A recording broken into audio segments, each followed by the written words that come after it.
In 1908, Leonora Lang dedicated her book of Princes and Princesses to 8-year-old Elizabeth Bowes Lyon.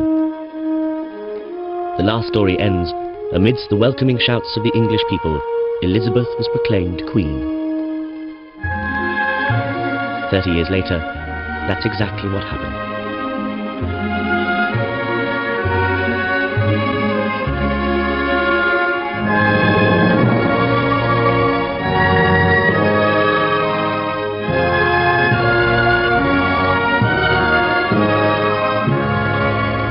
Elizabeth Bowes Lyon was born on August the 4th, 1900. Her father, Lord Strathmore, didn't get round to registering the birth on time and was fined 7 shillings and sixpence. So often she tells one things that, you know, nobody else is ever going to remember. Her father, my grandfather. I mean, in his day in London, no gentleman could possibly be seen carrying a parcel. That was absolutely not done. You had to have somebody else carry your parcel. And she said he used to go off to Tattersall's every morning. I think it was a sort of men's clubby kind of place. Lord Strathmore was a fanatical cricketer who had been known to bowl Christmas puddings down the dining table to his wife. He was descended from the Scottish King Robert the Bruce and was a firm believer in the superiority of the Scottish aristocracy. He'd often come across King Edward VII and thought him too stout. "If there's one thing I've determined for my children," he said, "is that they shall never have any sort of post about the court." The Strathmores had their headquarters at Glamis Castle. They were landowners with substantial coal mining interests, 65,000 acres of land, and 4 grand houses around Britain. I asked her about childhood in Scotland, and she said, "Well, you know, this business about my being quite so Scotch," she said, "little played up, you know. In my childhood, we children simply followed the birds." Couldn't quite think what she meant, and then, of course, the penny dropped. The houses were chosen as to where the shooting was. She said we were always on the move. My recollection is my poor mother was always worrying about, you know, the staff in the next house. They had Glamis, and they had a beautiful house called Streatham in County Durham. Beautiful Charles II house, which last has been pulled down, and which she deeply regrets, said my father ought never to have sold it. In Hertfordshire they had St Paul's Waldenbury, which the younger children always thought of as home. Elizabeth's 14th birthday treat was a visit to the music hall. On the bill were Rinaldo the Wandering Violinist and Lipinski's Dog Comedians. That same evening, August the 4th, 1914, war was declared. Abruptly, childhood was over. In the first few weeks, 500,000 young men joined the army. Among them were 4 of the Bowes Lyon brothers.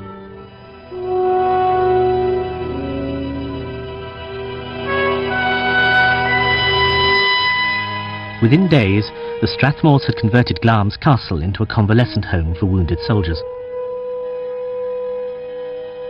When the war started, she was sent up here and completed her education with a governess here, but helped to look after all the soldiers and did a tremendous amount. And in fact, I think towards the end of the war, when her mother wasn't well, I think she pretty well ran the whole of Glamis. But being secluded in Scotland was no protection from the horror of war.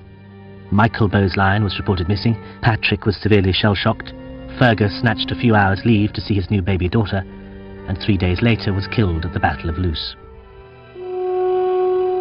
On Armistice Day, Queen Mary wrote in her diary, "Dull first, rain in the afternoon, the greatest day in the world's history, a day full of emotion and thankfulness, tinged with regret at the many lives who have fallen in this ghastly war."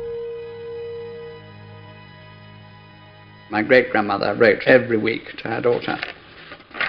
Elizabeth Lyon is out now, and Cecilia has had a dance for her. How many hearts Elizabeth will break. Of course, it was a very chaperoned life in those days. And I remember her saying once that she'd managed to sneak down the stairs and out of the door before everybody realized in order to go and have lunch with somebody who she liked at the time. I imagine a gentleman. And it was a very exciting adventure to get out of the house without anybody knowing and having a sort of secret lunchtime rendezvous. The boys buzzed around Elizabeth and her gang of girlfriends, the Mad Hatters. The one she liked best was James Stewart. He was a debonair war hero, but he had a reputation as a philanderer. I think everybody wanted to marry her. I mean, she's quite discreet but funny about it. She's got a charming face, of course. Even in repose, she's got a sort of round face. Even in repose, she's sort of half got a smile on her face. But it's a face that can look sad with beauty and happy with beauty, and it's wonderful. The Queen has got a square face, which means that the Queen can look cross sometimes if she's... But Queen Elizabeth never looks cross because she's got a round face. At least that's my theory. One of her most determined suitors was James Stuart's boss, the Duke of York, King George V's second son. Prince Albert, known to his family as Bertie, became a regular visitor to St Paul's, Waldenbury. He came quite a lot. He came shooting. My dad used to say, oh, that's the Duke of York, and there's Lady Elizabeth. And we thought, oh, goody, you know. It was like romance to me, you see, because he was a royal prince, good-looking, dressed in grey, mostly. A young man called Prince Albert. For him, life was a constant round of public duties, faithfully performed. As second son, Prince Albert might have passed his time pleasantly in the sports and luxuries of the well-to-do, but that was not his way. Both their families thought Elizabeth would be a suitable match for Bertie, but the first time he proposed, through an intermediary, she turned him down. So the mothers conspired to clear the way for Bertie by dispatching James to the oil fields of Oklahoma. I think she took some time to make up her mind. If somebody does have a lot of admirers, you have to eventually make up your mind who you like best. She realized the implications, not what happened in the future, but how it would change her life up to a point. It was a Sunday. They didn't turn up to church. They went for this walk. We think that he proposed to her there. He was such a lovely person, and she was so lovely, and they seemed so happy. They seemed meant for each other. That's what I think, you see.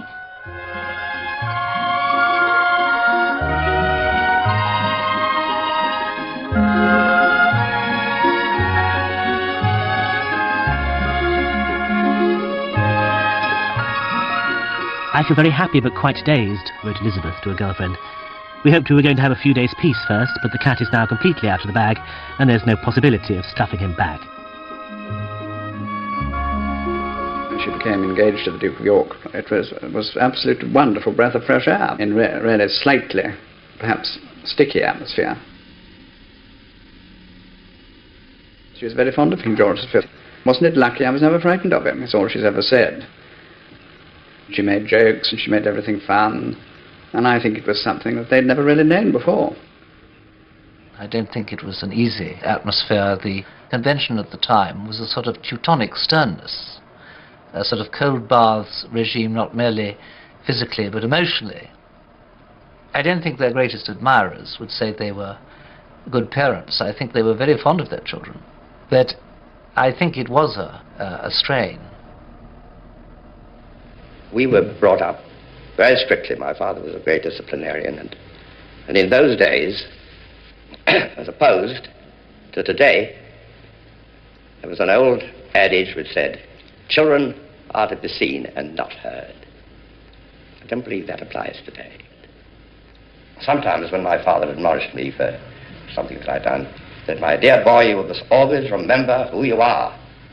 So I used to think, well, now who am I? No answer.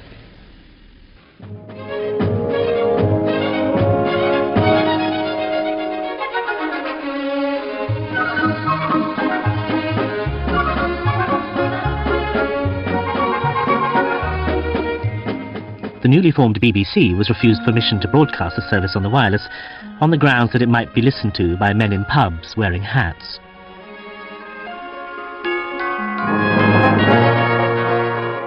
The wedding was a source of satisfaction and relief to both families.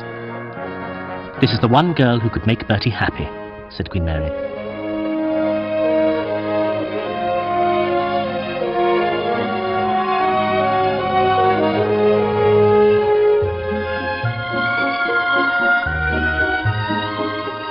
Bertie was only second in line to the throne, but unlike his playboy brother, the Prince of Wales, he now had a wife to help him with his exhausting round of official engagements.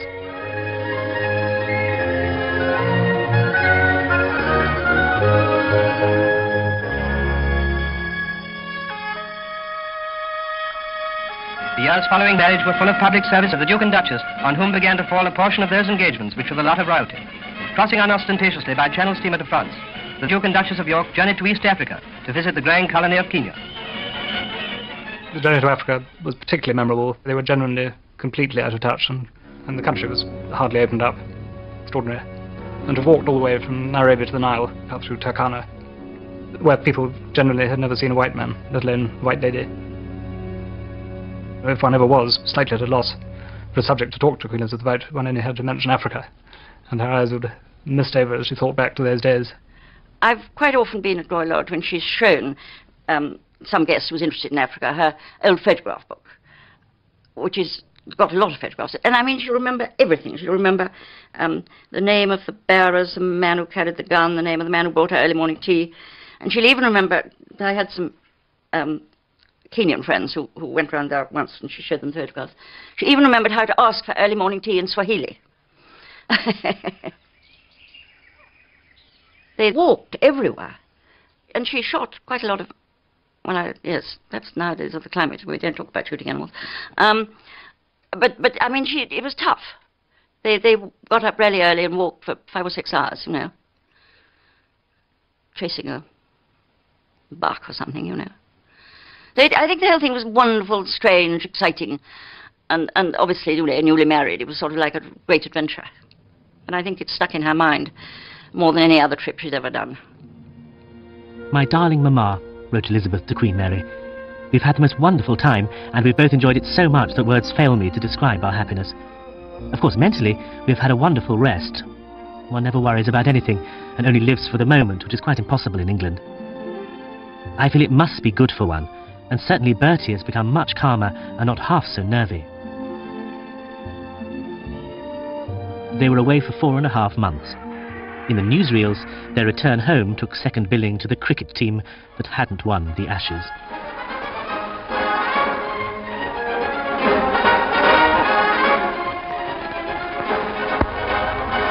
Back home meant back to the round of official ceremonies, factories, prize givings and fetes. The Duchess of York attacked these potentially tedious occasions with verve and charm. She lightened the task for the Duke, who was shy with people he didn't know and stammered badly when he spoke in public.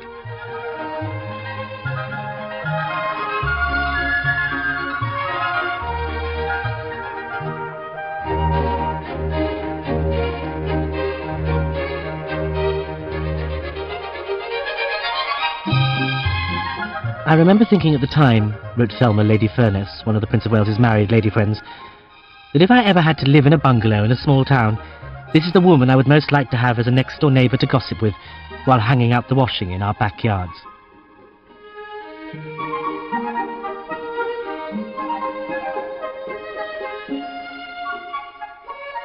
But trouble was brewing in industrial Britain. Not a penny off the pay, not a minute on the day, ran the miners' slogan. We'll be slaves no longer. Unrest spread to every corner of the country. For the first time in its history, Britain risked being paralysed by an all-out strike. The strike began at midnight on the 3rd of May, 1926. I could hear the tumbrils rolling, wrote Lady Diana Cooper, and heads sneezing into baskets. A couple of weeks earlier, the Home Secretary had been called to the Yorks' house in Bruton Street to attend the birth of their first child, Princess Elizabeth. He was there to make sure there was no surreptitious switching of the baby. This had been the custom ever since the days of James II and the warming pan plot. We always wanted a child to make our happiness complete, wrote the Duke to his mother. I do hope you and Papa are as delighted as we are. Or would you have soon had another grandson? I know Elizabeth wanted a daughter. But the Yorks' domestic idyll was under threat from within the family.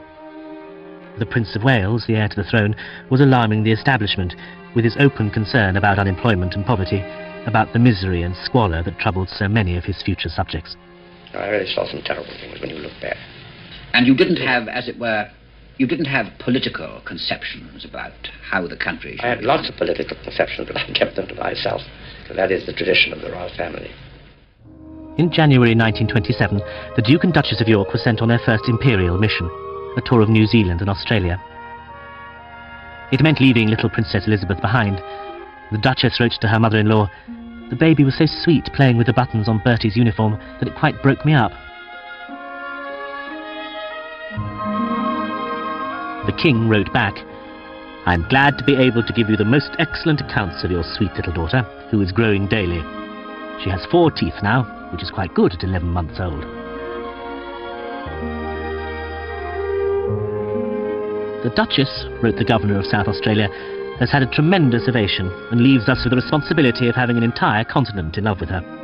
The visit has done untold good.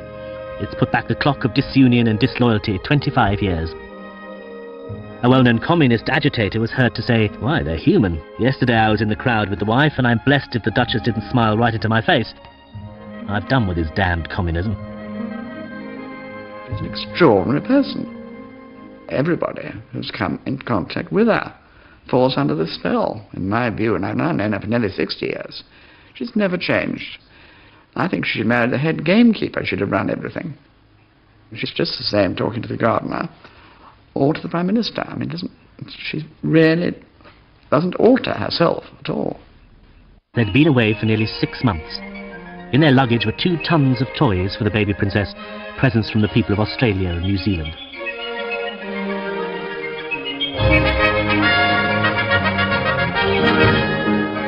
We were at a dinner party. It was at number 10 Downing Street. The Queen Mother was sitting opposite me. I said, when you're raising children, what do you think the most important thing is that I could teach them?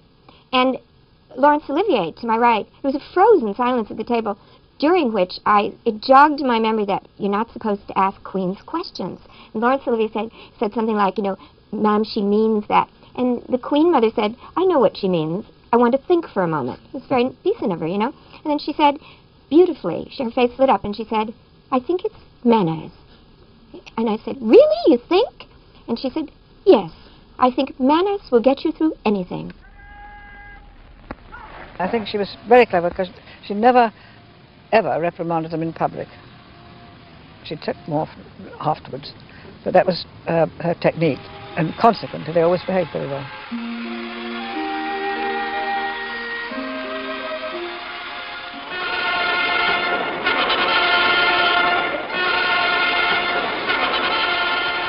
In 1935, King George V celebrated his Silver Jubilee. The royal family's popularity had reached a new pinnacle of exuberance. Has the Queen ever looked so beautiful? Certainly, I have never seen such a handsome figure of majesty as Queen Mary presents today. We watched and waited, and when the King and Queen passed, were our hearts too full for words? The example of the Royal House of Windsor must exercise a glorious influence upon the destiny of generations yet to come. But the glorious ceremonial disguised the problems that were fermenting. The King was seriously ill, and the man who would succeed him was not playing the game by royal rules. The Prince of Wales had started to consort with an ambitious American woman, Wallis Simpson. Here's a rare Pathé News picture of Edward and Wally leaning from their box, second from right. We repeat the picture so you can see Edward step back to give Wally a better view of the race. Mrs. Simpson had been married twice, but divorced only once.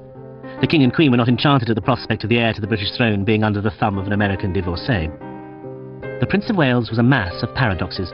"He's the most attractive man I've ever met," said Tommy Lascelles, his assistant private secretary. "But his mental and spiritual growth stopped dead in adolescence." "He's an abnormal being," said Prime Minister Baldwin. "Half child, half genius. It's as though 2 or 3 cells in his brain had remained entirely undeveloped, while the rest of him is a mature man." The world danced attendance on the prince. His every whim was indulged, and he didn't have the strength of character to stop his head being turned. He felt that everything was his by right. If he'd been able to apply his mind, he could have followed his radical heart and used his influence to alleviate social injustice. But he was too capricious to concentrate. And then, a few minutes before midnight on January the 20th, 1936, King George V breathed his last. The sunset of his death, wrote Queen Mary in her diary, tinged the whole world's sky. On the 3rd day, the mortal remains of our late king were taken from the church and borne through the Norfolk village for the journey to London. King Edward walked with his brothers, the Dukes of York and Gloucester. Her Majesty the Queen followed in a carriage with the Princess Royal and the Duchess of York, and later in the cortege came tenants and workers of the royal estate, and the King's favourite pony. My eldest son will never succeed me, King George had told one of his courtiers. He will abdicate. I pray to God that my eldest son will never marry and have children, and that nothing will come between Bertie and Lilibet and the throne.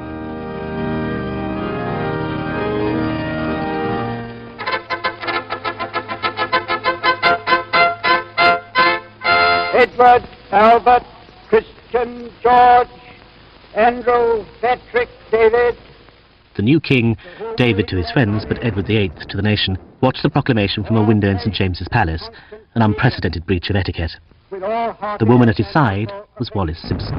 God save the King! The relationship with Mrs Simpson had not yet been exposed in the British press. The Americans were less scrupulous. Not for centuries have these Houses of Parliament witnessed so dangerous a political struggle. Rumours suppressed in England but headlined in America. Shall King Edward VIII marry Mrs Simpson? Number 10 Downing Street was disturbed.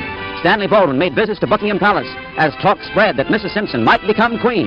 The King holds that marriage is his own private affair, and he's strong-willed and determined.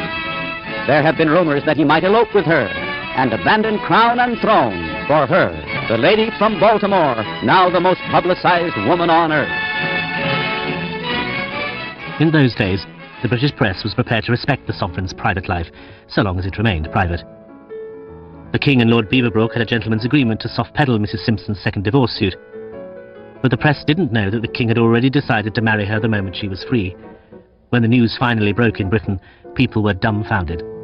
England loathed her. Britain loathed her. She'd taken from them the man they loved. I'm always surprised that she was never murdered. They loathed her. And there are still people that loathe her too.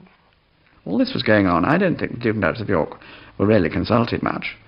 And they go to shoot at Chatsworth one weekend. And she said it wasn't much fun because the Duke of Devonshire was in a frightful temper all the time because he was so furious with the King. And as we came back, we walked down the platform at Euston Station. And on a placard, I can see it now, she said, I saw the word abdication.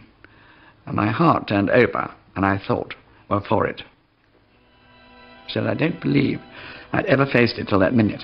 I never thought he would actually go. A sickening sense of doom flooded over the Duke and Duchess of York. I feel like the proverbial sheep being led to the slaughter, wrote the Duke. Elizabeth sent a private letter to King Edward. Darling David, please read this. Please be kind to Bertie when you see him, because he loves you and minds terribly all that happens to you.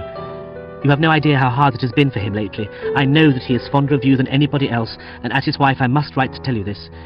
It's awfully difficult for Bertie to say what he thinks. You know how shy he is, so do help him.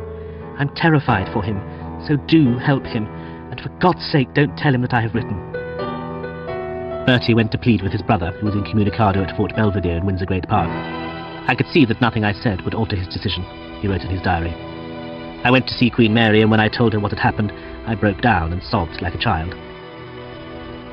On Friday the 11th of December, that dreadful day, wrote Bertie, Dee and I said goodbye. We kissed, parted as Freemasons, and he bowed to me as his king. This is Windsor Castle.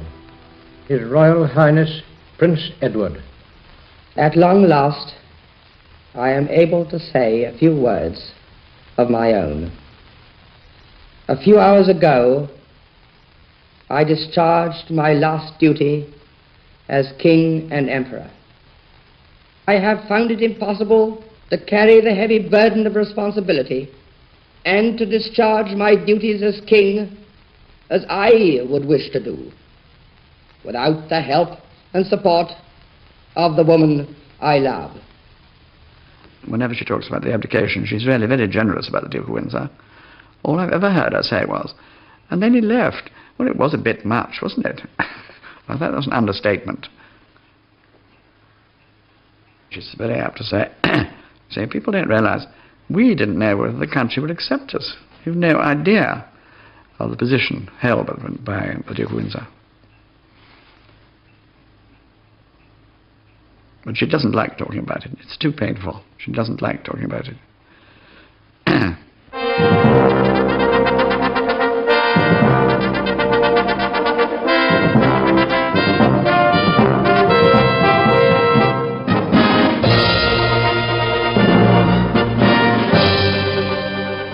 supreme moment came, wrote the King in his diary, when the Archbishop placed the crown on my head. It weighs 7 pounds, and I'd taken every precaution to see that it was put on the right way round, but the Dean and the Archbishop had been juggling with it so much that I never did know whether it was right or not.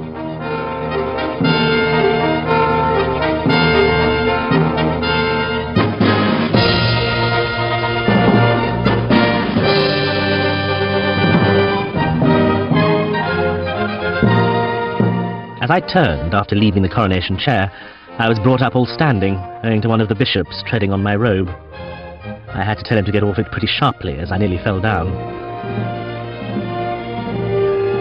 I thought it all very, very wonderful, wrote the 11-year-old Princess Elizabeth, and I expect the Abbey did too. The arches and beams at the top were covered with a sort of haze of wonder as Papa was crowned. At least I thought so.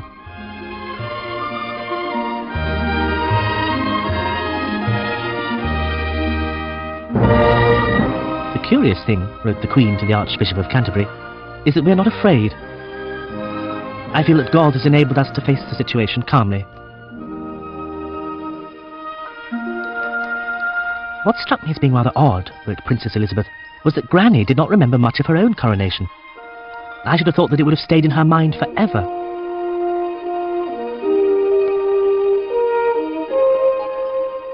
And I think that the country was enormously moved, you know, by... I mean, this is what the royal family does. It's archetypal, and it stands for this, that, and the other. And every now and then you get somebody like the poor old Duke of Windsor who lets it down in a way, but you've got to have him too, because he's part of reality. You know, you've got to have the naughty fairy as well as the good ones.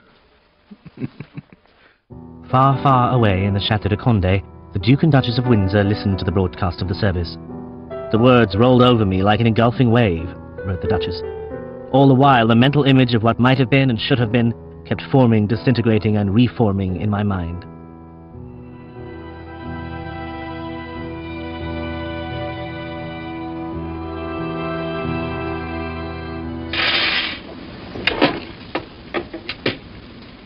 There, is that enough? Thank you very much. I hope you'll teach me that game someday, darling. I love it. I won't be as good as that, though. Well, sir, to change the subject, do you two ever have occasion to discuss what might have been?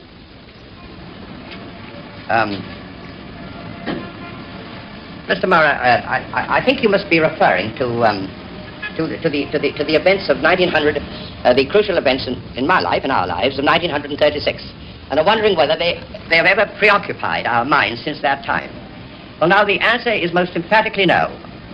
In the 20 years, close on 20 years since we married, there have been rewarding years, years of great happiness, years of no regrets, and years when we have preferred to look to the future rather than over our shoulders into the past.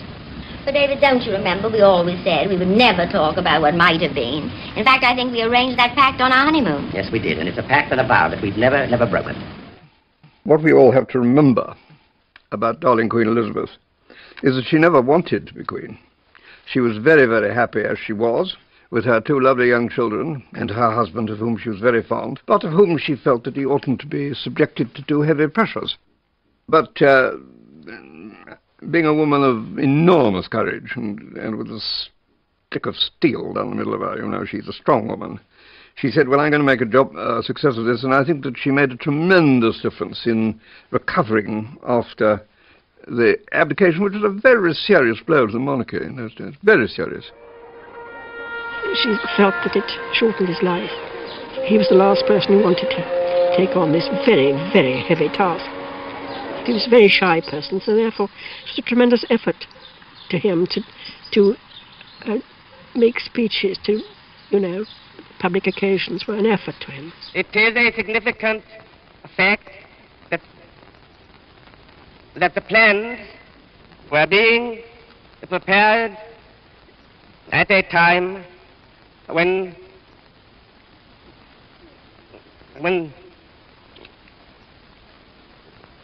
this country was still under the cloud of a long industrial depression. She was absolutely devoted to him, there's no doubt. And it doesn't at all like it being said that she carried the can. I mean, that she really disrespectful for both of them. No, she says people don't understand. He was a very strong character, and that's how she would like you to remember it, I'm sure. If he got worried or fussed about anything, she would always manage to turn it into a joke or something. You know, if he got cross, which a lot of people do get cross at times, she would always, in a clever way, turn the whole thing round that it became a joke. One day the king, as he sometimes did, flew into a rage. The queen took his pulse between her fingers, her thumb and her fingers. She held his arm up a little bit like a nurse in a hospital. And she looked a little bit at the ceiling and he said, tick, tick, tick, tick, tick, your pulse is going very, very fast. And of course the king burst into laughter, and that was the end of the scene. As 1937 unrolls its course, the peoples of the empire join together in defense of freedom. All eyes and thoughts are turned towards this son of the House of Windsor.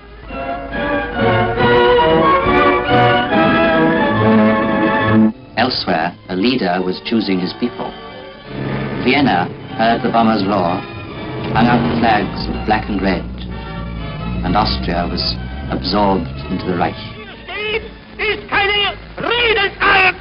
When he spoke, it was of Lebensraum, and wrongs now put right, but his was a hunger never appeased. Amid the anxieties of this period, the forthcoming visit of the King and Queen to Canada and the United States stands out as one of the few peaceful signals on the horizon. From a picture such as this, you can gauge how the princesses are being brought up in a gentle, unpretentious atmosphere. The Queen holds down a corner of the map as the princesses pore over it, and the King shows them where the Repulse will steam up the estuary of the St. Lawrence to the big cities of the vast dominion of Canada. Then the King shows his daughters where he and their mother will go to stay with the President of the United States at Washington. As for Dookie, their dog, he's asking, am I in on this trip? The situation was even grimmer than most people realized. If there was to be war with Nazi Germany, Britain needed the support of the powerful nations across the Atlantic. These are the charming people who reign over us and millions of other subjects beyond the seas. How can the Canadians help liking them? And Americans too. They will take the King and Queen immediately to their hearts. Pray that nothing may stop their mission of friendship and goodwill. Here, as surely as the sun shines brilliantly on the magnificent scene, is a moment that will live on in history. When the 40th of the long line of British monarchs and his Queen become the first ever to visit the New World, the first British ruler to set foot on the soil of one of his dominions. And then our cameras turned upon the most amazing spectacle in the history of monarchy. Our king and queen mingled with the crowd that swayed about them, chatting and laughing with complete informality. The Queen had invented the royal walkabout. It was an amazing sight, wrote the Governor-General of Canada. They were simply swallowed up. I shall never forget the faces of the Scotland Yard detectives, for the veterans made a perfect bodyguard, weeping and crying, "Aye, man, if Hitler could just see this." The American correspondents were simply staggered. They said no American president would ever have dared to do that. It was a wonderful example of what true democracy means.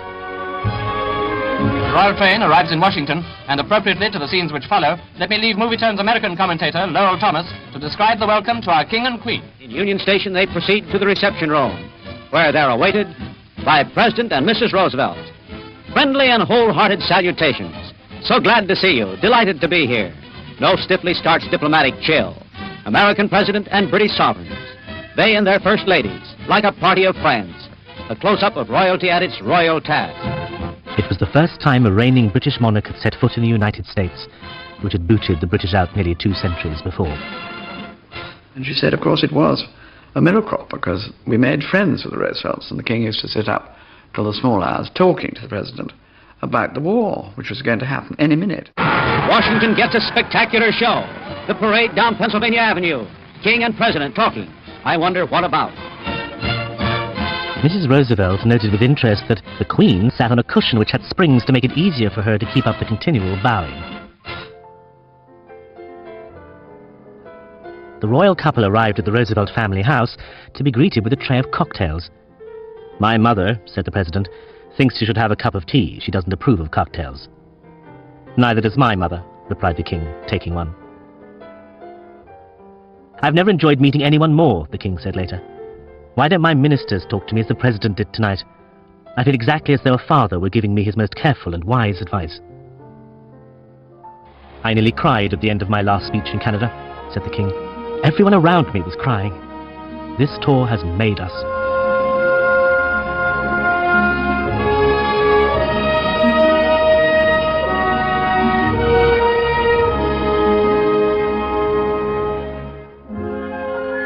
mighty crowd clamours for the final greeting of the men and women who have come to represent all our faith and ideals, of liberty, of peace, of toleration and freedom, for all the millions of their subjects throughout the world, and all of us today who are saying, welcome home.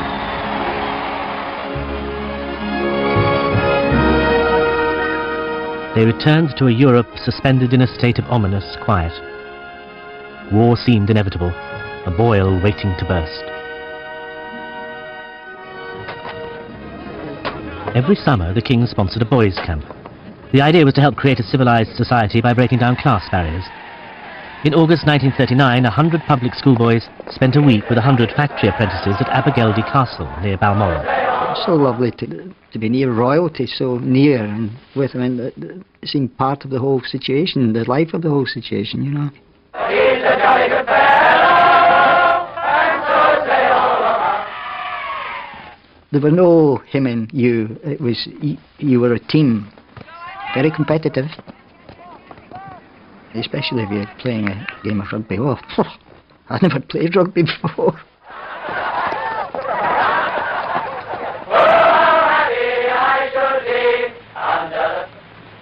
She would ask you as many questions as you asked her. Why, what, and wherefore. But very interested in you personally, as if you thought you were the most important person in that whole camp.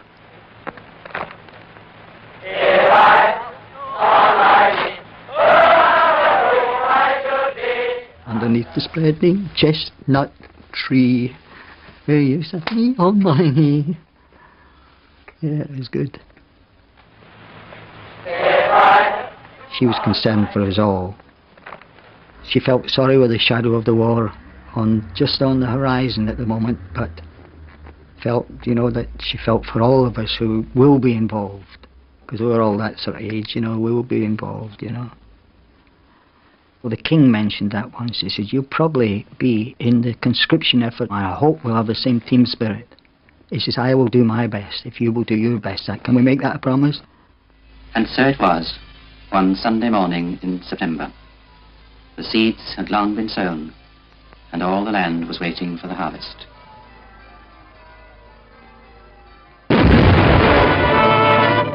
Responsibility lies on the shoulders of one man. By his latest act of naked aggression, Hitler has committed a crime not only against Poland, but against the whole human race. Against the mothers and children leaving the cities of Britain under the great evacuation scheme, with a smoothness and speed that avoids a single accident or delay. Terrible is the responsibility of the leader of the German Nazis for a catastrophe that will cause untold suffering, and may set back civilization perhaps for centuries. Her Majesty goes down to the country to see how London's evacuated children are getting along. She finds them healthy, happy, and above all, extremely busy. In the village hall, the Queen sees other children at play, and one little lady has many questions to ask the royal visitor on the best ways of stringing beads. And the Queen finds another little girl bathing her... Oh, excuse me, about those beads. The Queen finds another little girl bathing her dolly, and reminds her not to forget to wash behind the ears. And, those beads... Ladies and gentlemen, Her Majesty, the Queen. War has at all times called for the fortitude of women. Their lot was all the harder because they felt they could do so little beyond heartening through their own courage and devotion the men at the front.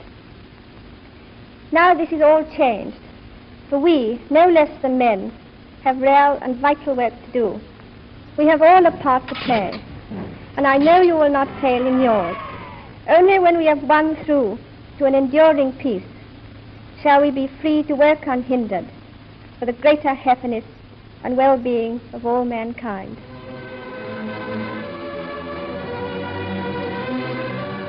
She was wonderful in the war. I can remember quite often being with them, you know, and once having to go down to the air raid shelter in the bowels of Windsor Castle. And there was a particularly bad raid.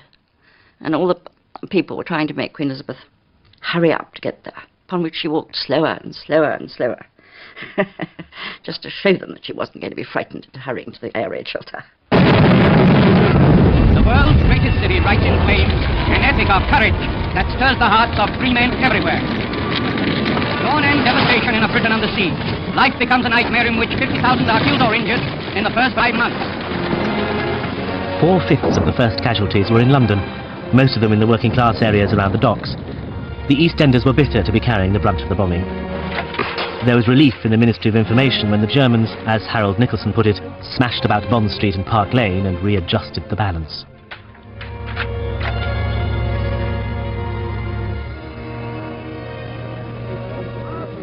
Helping England take it are Britain's beloved rulers.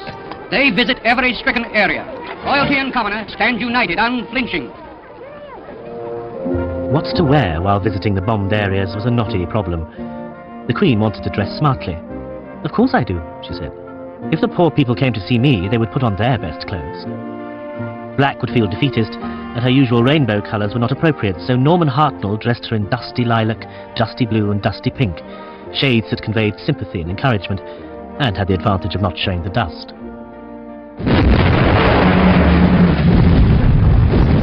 On September the 13th, 1940, Buckingham Palace itself was hit. The King and Queen had been standing by the window. "B asked me to take an eyelash out of his eye," she wrote to her mother-in-law, "and while I was battling with this task, we heard an unmistakable whir, whir." We had this plane coming down the Mall, and then there wasn't any warning at all, and then this extraordinary scream that a bomb makes, you know, and the first one has exploded in the quadrangle, really not very far from us. We saw it actually explode, and a great column of water came into the air. It also hit some of the great drain system, too. And one nasty thing was that the garden got inundated with rats, horrible rats. However, everybody had great fun pursuing them, trying to shoot them. "A magnificent piece of bombing, ma'am," said a palace policeman, "if you'll pardon my saying so." The bombs went sort of crooked, and luckily they weren't killed. It killed the gatekeeper, which is so sad, and then it hit the chapel and the swimming pool and the middle of the quadrangle, and mercifully missed the king. So, you know, it was a bit of luck. I think that was us looking round to see what had gone. I asked Cecil Beaton to take these really just to remind us of what extraordinary state the house is in, you know, because most of the pictures naturally had gone, and some of the furniture, and there were no windows at all left at the end of the wall. Just, as in these are all cisterns and bars to catch the rain coming through. Sorry, old house. "I'm glad we've been bombed," the Queen said. "I feel I can look the East End in the face. The damage there is ghastly," she wrote to her mother-in-law. "I really felt as if I was walking in a dead city. It does affect me seeing this terrible and senseless destruction. I think that really I mind it much more than being bombed myself. The people are marvellous and full of fight. We must win in the end." I was window dressing with Marks and Spencer at the time, and I lost an awful lot of friends in that raid. People, well, I was quite notorious in East Ham High Street. I went out to have a look at my window, and as I looked down the road, I could see a crowd. I thought, well, I'll go and see what it is. So I gets up there, and just as we did, they brought a person out, a friend of mine, out, a body out. And of course, that started me weeping. And someone said to me, "Isn't it terrible?" I said, "Terrible's not the word for it." And I'm, you know, rattling on about them. And I said, "I'm just expecting my first baby." I was just at the beginning of my pregnancy. I said, "It makes you wonder whether it's worth bringing it in to this world." And I said, "I've lost so many friends, you know." I was crying so much, I didn't see who it was. All of a sudden, I heard someone say, "Your Majesty." And I looked, I said, I didn't realise I was speaking to you, Your Majesty. She said, "That's all right, my dear," she said, and she put her arm around my shoulder. I was speaking to her as if she was just an ordinary person. Well, she is, really. She said, "We've had a very, very sad but very friendly conversation." She says, "Now pull yourself together." She says, "You don't want to lose that baby you're expecting." She says, "And think of your husband."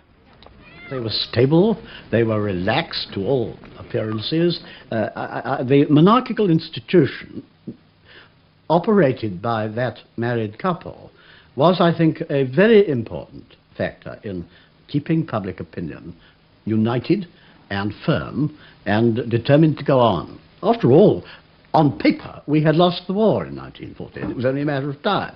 And nobody would accept this. And they didn't accept it either. Embattled Britain, led by Winston Churchill, is heartened by the voice of democracy. Royalty and commoner, Prime Minister and people stand united, unflinching. Every Tuesday, Winston Churchill had lunch alone with the King. They'd got off to a sticky start because Churchill had supported the Duke of Windsor during the abdication crisis. But these lunches, particularly when they were joined by the Queen, helped turn a working relationship into friendship. "I could not have a better Prime Minister," wrote the King in his diary. Meanwhile, the safety of the princesses was a continual worry. "The Nazis, both in Norway and in Holland," wrote Lord Hailsham to Churchill, "made a desperate effort to capture the royal family. No doubt they will do the same in this country if they can, and I suggest the time has come to send the princesses to Canada. If the Nazis got hold of their persons, they would be able to bring tremendous pressure to bear on the King and Queen by threatening death and even worse things." She wouldn't hear of the princesses being sent away. They couldn't go without me, and I would never leave the King, so that was that. Which was an important decision, wasn't it? For most of the war, the princesses were confined to Windsor Castle. 2 troops of armoured cars stood by to whisk them off to safety if the Germans invaded Britain. And for day-to-day protection, there was a small company of Grenadier Guardsmen. It was thought the Germans might really try and abduct the princesses. A company from the battalion was sent up to the castle. 5 officers lived in the castle. 2 of us had all our meals with them. The Queen was only 14 when I first went down. Princess Margaret was 10. They had a deadly life, really, because they were imprisoned in the castle. I mean, they weren't allowed beyond the edge of the Home Park golf course, where there was a barbed wire fence. And that went on really for months. And they had 2 governesses. I mean, I can't think it was very amusing for them. 2 officers may possibly have lightened the meals a little bit at lunch.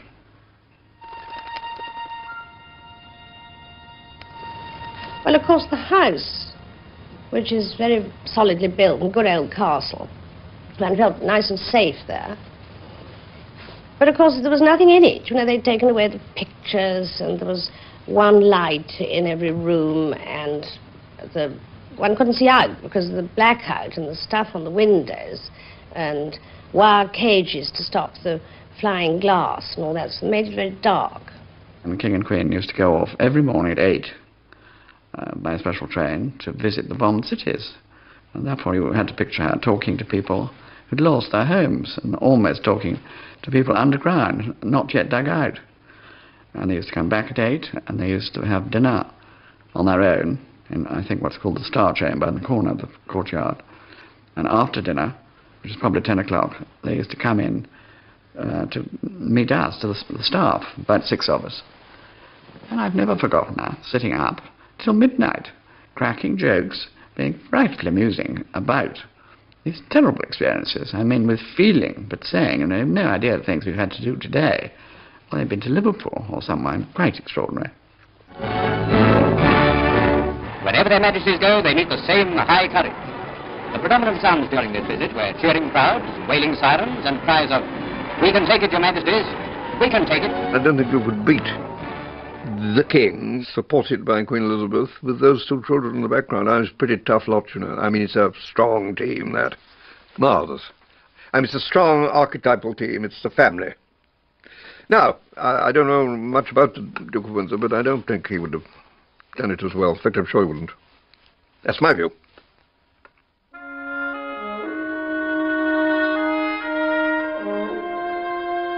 "One sensed far more the setting of ordinary family life in this generation than the last," wrote Queen Mary's lady-in-waiting, Lady Airlie, after a visit to Sandringham. "It was in the way the King said you must ask Mummy when his daughters wanted to do something, just as any father would. In Princess Margaret's pout when the Queen sent her back to the house to put on a thicker coat, like any 14-year-old girls.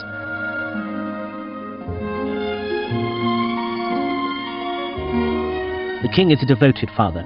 He spoils Princess Margaret and treats her as an enfant terrible, but Princess Elizabeth is his constant companion in shooting, walking, riding, in fact in everything. His affection for her is touching. I wondered sometimes whether he is secretly dreading the prospect of an early marriage." Because in a way the war meant that they had quite a lot of time together, because they had to be at Windsor, wherever it was. And she wasn't, of course, going abroad all the time, as she would have been if the war hadn't been on. And so I think, in a way, that period, from the point of view of the family, was quite good. 2 years ago, it was Germany which had the monopoly on the word invasion. Today, the fortress Europa is on the defensive, and when paratroops descend, history will have turned full cycle. The war reached its climax with the invasion of Europe in June 1944. As D-Day approached, the King was eager to cross the Channel with the troops and be there to see the first attack. I told Elizabeth about the idea, and she was wonderful, as always, and encouraged me to do it. Churchill was keen to go too. but the King's private secretary was appalled at the thought that Prime Minister and monarch might be killed simultaneously. With some difficulty, both were persuaded to stay behind.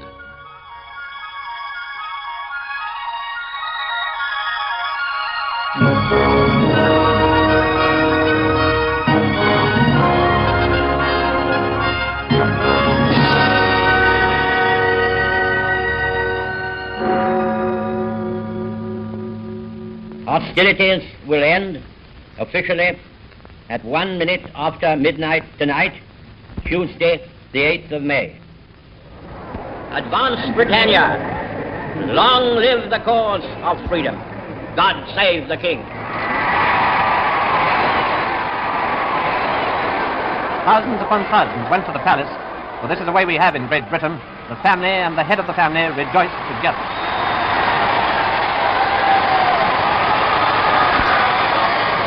The war came 2 years after they came to the throne. And I think it was the sort of, not the highlight, I don't mean that, but it was such a traumatic thing to happen so early in their reign that I think it's something that she's lived with somehow ever since, in a way. You know, it was, I suppose, the most sort of telling moment of their lives. Once, when the King and Queen were visiting the East End during the height of the Blitz, a man shouted out, "Thank God for a good king." "Thank God for a good people," replied the King, deeply touched. Those 6 years had strengthened the bond between monarchy and country, but the cost to the King's health was evident. He described himself as burned out. Queen Elizabeth had coped magnificently with war. Now she was going to need all her strength to cope with peace. The Queen and I know the ordeals which you have endured throughout the Commonwealth and Empire. We are proud to have shared some of them with you.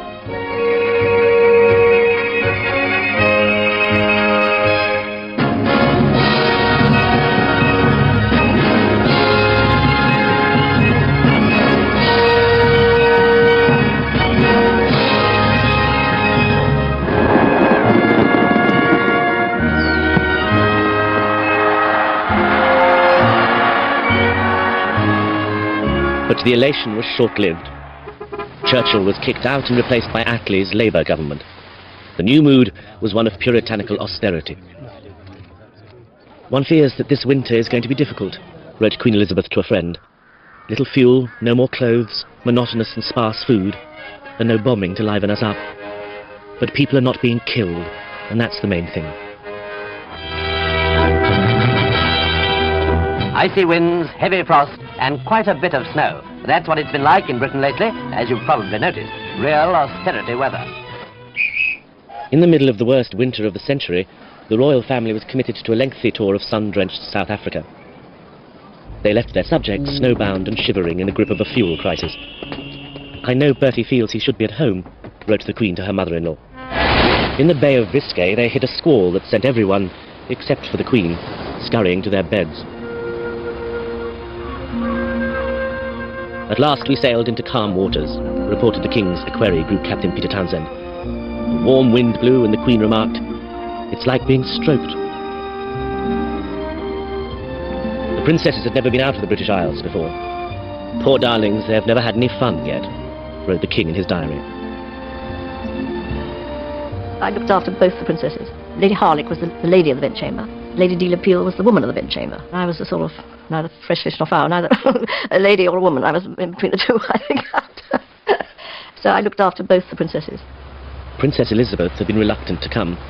She was 20 years old and in love with a young naval lieutenant, Prince Philip of Greece. She'd first noticed him when she was 13. "We both think she's too young for that now," the King wrote to his mother, "as she has never met any young men of her own age." The Queen was somebody who adored fun. There was a reunion. I hadn't seen her for years. A little before she got to me, she made a little sign. I hope not too many people saw it, but it was the sign one used to make when dancing the boogie-woogie. The royal family enjoyed the Lambeth Walk, the boogie-woogie. I came, I saw, I conquered. They all joined in with tremendous spirit and verve. South Africa was the youngest of the Dominions. But during the war, there had been increasing political tension between the two white races, the English speakers and the anti-British Afrikaners. It threatened the stability of this branch of the empire. For blacks, though essential to the whites' way of life, were politically invisible. The royal family were there to help heal the divisions with a feast of loyalty. 3 hours of smiling. I mean, your face stuck after a bit. You can't really smile at nothing, can you, quite? Not really. You try and smile at nothing for hours on end. Queen Elizabeth was marvellous. I mean, she, it was a great example of how not to flag on occasions like that. I mean, you never saw her give in or give up.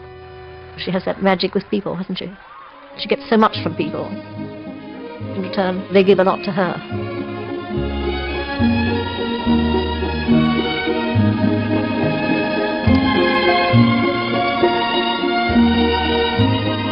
A police officer, wrote Peter Townsend, was heard explaining to a group of pickaninnies, "That is Mr. King, and next to him is Mrs. King, then just behind Princess Elizabeth King and Princess Margaret King." But the King was tugged by his sense of duty. He kept saying, reported the journalist James Cameron, that he should be at home and not lolling about in the summer sun. The white train winds its graceful way through scrub and dry hill country to Zululand. Each coach was air-conditioned and had its own automatic telephone system.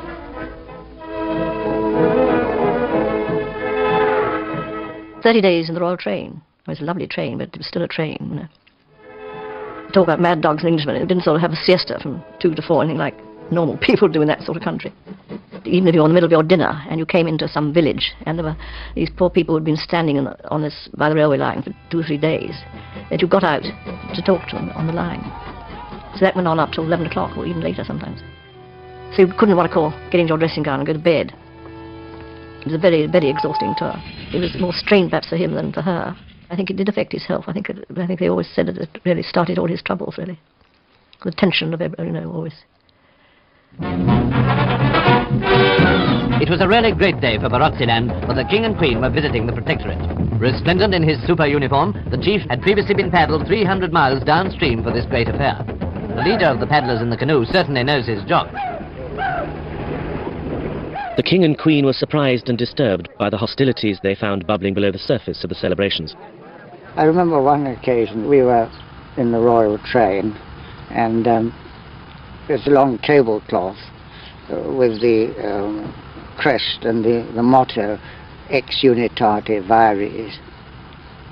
And the King smashed it over. He said, "Not much unitate about this place." In Rhodesia, the King and Queen took time off to pay homage at the grave of its founder, Cecil Rhodes. She was proud of the fact that we were an empire. She was proud of what we did in the empire. She does not like the denigrating of people like Rhodes. She feels that we did a good job and it was pity that it had to come to an end for the reasons why it had to come to an end. Superficially, it was successful. There was always a vague hope that it would do something to improve the basic politics of South Africa. But of course it didn't work that way. A year later, the Afrikaner Nationalist Party took over the country and established apartheid, the enforced segregation of the white and the black races. The South African tour, which had started as a holiday, left them all exhausted, ground down by the relentless round of engagements. At the end of one grueling day, the King had shouted, "Off parade at last." He threw his hat in the air, and the Queen kicked it into the dining room. They were glad to be going home. They had been away 4 months. The enforced absence had confirmed Princess Elizabeth's resolve to marry her naval lieutenant. Yes? "We keep wondering whether Philip realizes what he's in for," the King was heard to say at a cocktail party that autumn. Thank you very much.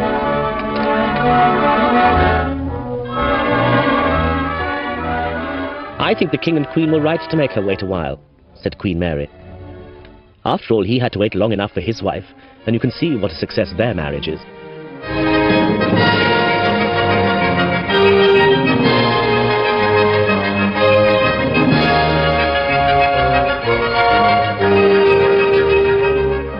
"When I handed your hand to the Archbishop," wrote the King to his daughter, "I felt that I had lost something very precious. I have watched you grow up all these years with pride under the skillful direction of Mummy, who, as you know, is the most marvellous person in the world in my eyes.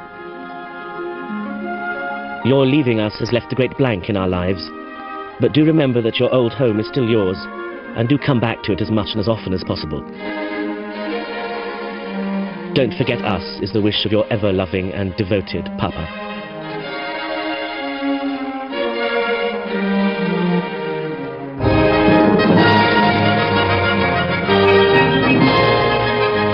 They grow up and leave us, and we must make the best of it, said the Queen.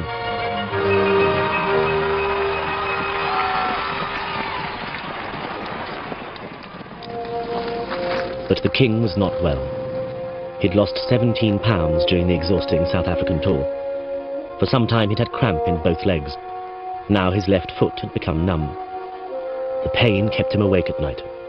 He used to go out shooting and so on, and then he'd come back and you'd see him hitting his leg to try and restore the circulation. The King and his brother, Duke Gloucester, were both heavy smokers. It was the primary cause, according to his surgeon. He then had trouble with the lung, and he had to have an operation for the removal of the lung. That was really much more serious. That was done by a very well-known thoracic surgeon, and the extraordinary thing was he was an absolute compulsive smoker.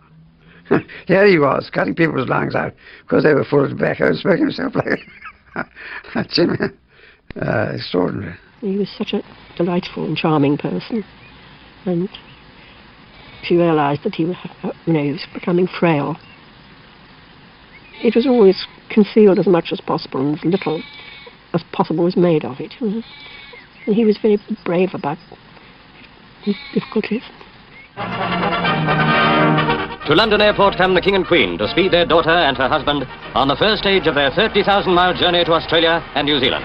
Princess Elizabeth and the Duke are taking the place of their Majesties, who were to have made the tour. It is good to see His Majesty looking so well.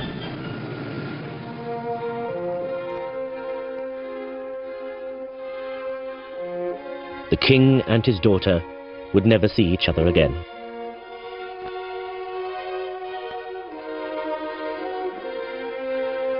The King's health was deteriorating faster than anyone suspected. He returned to Sandringham with the Queen. February the 5th was dry, cold and sunny, a perfect day. King George went out shooting hares, while the Queen and Princess Margaret took a boat trip on the Norfolk Broads and visited their friend, the artist Edward Seago.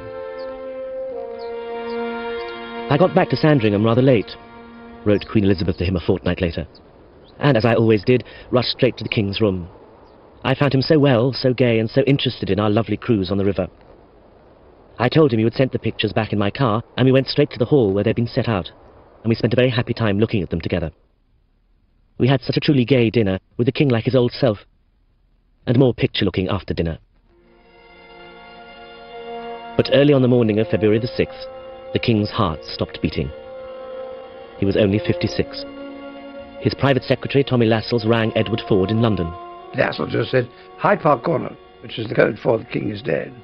I drove to Downing Street. I was shown straight up to Mr. Churchill's bedroom, where there he was in bed, his bed strewn with papers. I said to him, Prime Minister, I'm afraid I've got bad news. The King is dead. He said, bad news, the worst. And then he sort of stopped, like that. And then he threw the papers away and said how unimportant these are. This is London. It was announced from Sandringham at 10:45 today that the King passed peacefully away in his sleep earlier this morning. Meanwhile, Princess Elizabeth and Prince Philip were watching the dawn at treetops in the foothills of Mount Kenya. Their entourage was caught unprepared. By the time I got there, she knew where she was. She didn't exactly change, but she was more so. She sat straighter in her chair. She looked Queen, too, straight away. She absolutely took her destiny in both hands. She understands duty and destiny. She learned a great deal from Queen Elizabeth. See, Queen Elizabeth was a strong woman. A few seconds after 11 o'clock, the King's last journey from Sandringham began. On a gun carriage they drew the royal coffin. On it rested one wreath from the Queen Mother.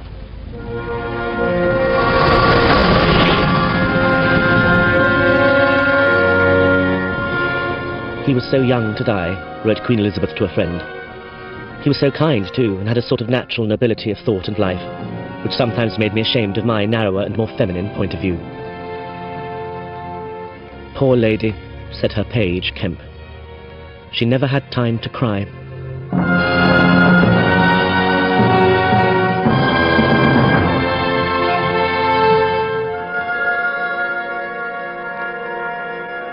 For 3 days the King's body lay in state in Westminster Hall. 300,000 people came to pay their respects.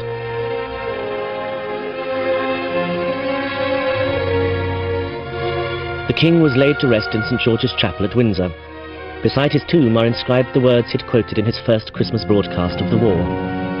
I said to the man who stood at the gate of the year, "Give me a light that I may tread safely into the unknown."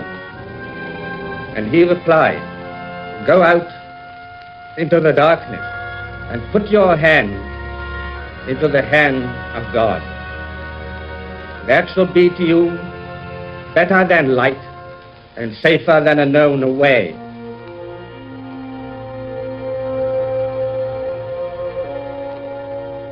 When my husband died, she was in touch very quickly. I said to her, "You know, it is awful, isn't it, getting readjusted after a long, long marriage?"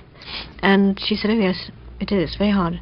And I said, "Does it get better?" And she said, "No, it never gets better, but you get better at it."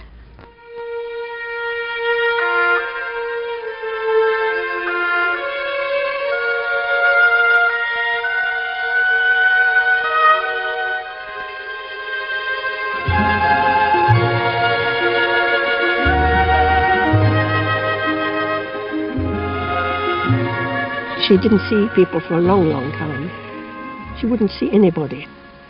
And she died in February, and about, I think, sort of July, August time, or late in the summer, when she was up in Scotland, somebody rang me from Balmoral and said that Winston Churchill was there and wanted to know how she was and and he knew she wasn't seeing anybody. And I said, "Don't ask. Tell him to come over, just to come over." And so he came without asking if he should, you know. And she'd see him, and she saw him. And from then on, she started to see people again. I think he must have said things which made her realise how important it was for her to carry on, how much people wanted her to go around and see them as she had before. From then on, instead of saying no to everybody, we started to say yes and started to do things. Her Majesty, our Excellency, Later that summer, the poet Edith Sitwell received a letter from Queen Elizabeth. "I started to read the anthology you sent me, sitting by the river, and it was a day when one felt engulfed by great black clouds of unhappiness and misery, and I found a sort of peace stealing round my heart as I read such lovely poems and heavenly words. I found a hope in George Herbert's poem, 'Who would have thought my shriveled heart could have recovered greenness? It was gone quite underground.' And I thought how small and selfish is sorrow. But it bangs one about until one is senseless, and I can never thank you enough for giving me such a delicious book wherein I found so much beauty and hope."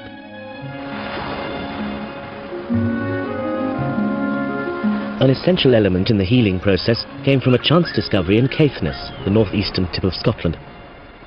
I was driving along, and we looked down, we saw this old castle. And then I discovered that it was going to be pulled down. And I thought, oh dear. So I took it on, and it wasn't in a very good state. You know, the roof was really off. And I think it took about 12 years to build it up, little by little, you know, roof on first, bathrooms, water, electric light, which was a great thrill. And so it's been a rather lovely thing, you know, to build up something that might have gone forever. It was the first place she'd been to where there weren't associations with the king. And she got a little sort of relaxation and peace from it. From that moment, the Queen Mother divided her time between 4 residences. 3 of them belonged to the Crown: Clarence House next door to Buckingham Palace, Royal Lodge in Windsor Great Park, and Burke Hall on the Balmoral estate. The Castle of May is the only one that she herself owned. Going up to Scotland again in August. It's rather like school breaking up, and the holidays begin. She heads north. Work's over, and it's moved up to holiday time. I don't really love it, because it's very bleak, and it's just acres of flat, damp heather with a few wind-blown trees. Not much tree life. Well, there are very few and far between, and what there are bent double with the gale from the North Pole. It's frightfully windy, of course. You see, it's right on... I mean, you can see the Orkneys from it, and the wind blows like the devil. And it rains, but it's lovely. I mean, she goes there in August, it's all right.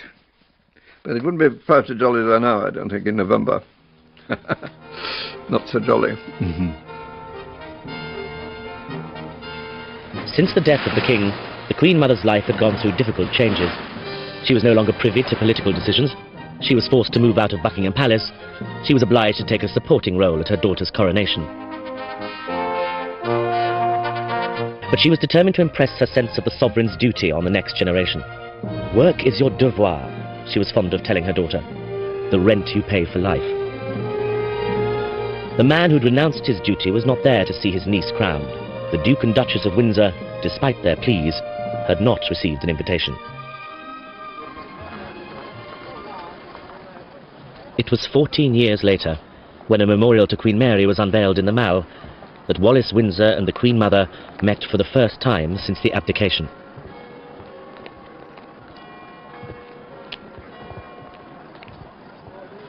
Somehow the myth has developed over the ages that Queen Elizabeth is a sort of bitter woman who has held a grudge against the Windsors. And I think that is totally erroneous. I mean, in all the years that I've known her, I've never actually heard her say anything about the Duchess of Windsor. I've been with her for over 30 years, and she has never spoken about it to me, or about... I don't think she's ever mentioned Mrs. Simpson. To say that it's the one thing that's made her sort of bitter and twisted is simply not true. She's very fed up with that book's being written. She said, I only met her twice. No, I mean, she had no occasion to realise what she was like. One of the events that took place whilst I was at Windsor was the death of the Duchess of Windsor. And there was a lot of speculation in the press about what Queen Elizabeth, the Queen Mother, would do and whether she would be there. She was wonderful, serene, calm, but she must have had her own private feelings.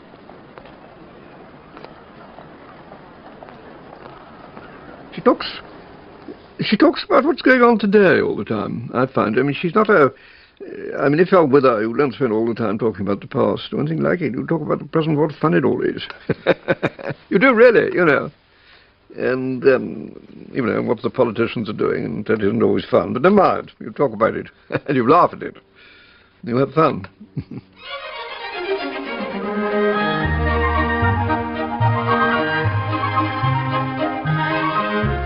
Queen Elizabeth was only 51 when the king died, too young to retreat into self-effacing widowhood. She had been removed from the hub of the nation's life, but she set to work creating a new career for herself, a recurring round of ceremonial duties, of public and private diversions. She achieved an equilibrium by dividing her life into different compartments, each with its own responsibilities and its own pleasures.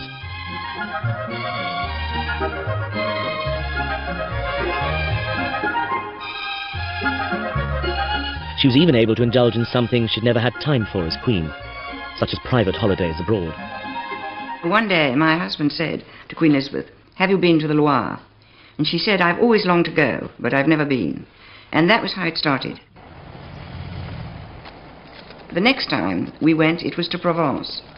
And Queen Elizabeth took a very small house. I think it just had about 4 bedrooms. The little house belonged to Jean Sand, who was a chief decorator in Paris at the time, and whose taste was curious, to put it mildly. I tell you, his theme was frogs. Frogs. Which I particularly dislike. And they were everywhere. They were in the bathroom. They were certainly in the garden. On the fireplace. Everywhere. China frogs. We had a good laugh at that. Charlotte and I took her out to dinner, and I think she said it was only the second time that she'd been in a restaurant since she married. The French are really very jealous of us for having a royal family. And so she takes over as queen. I remember when she was sailing through Provence with people throwing flowers into her car, Ruth Fermoy saying to me, "You see, she has become Queen of Provence."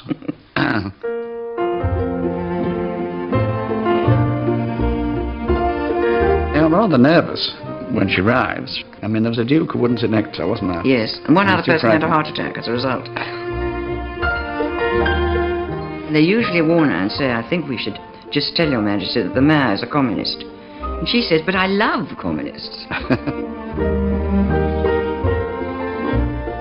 We stayed in a lovely chateau called Sully, near Beaune, I mean in the heart of the wine country. And one evening, the hostess, the Duchess of Magenta, had a party.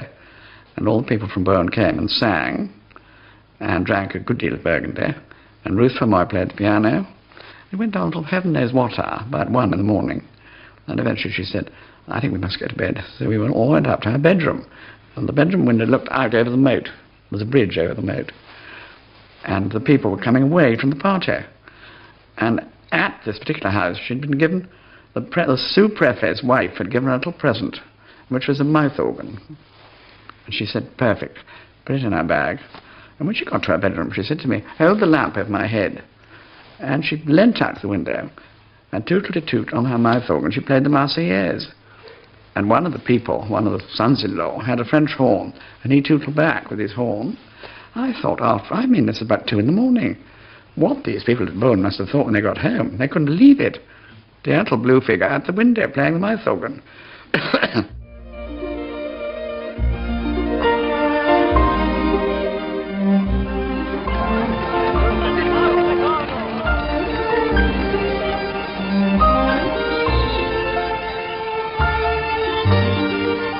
These holidays took the Queen Mother to France 17 times, to Italy 5 times, but other European countries have proved less enticing. They think in a way there's so much.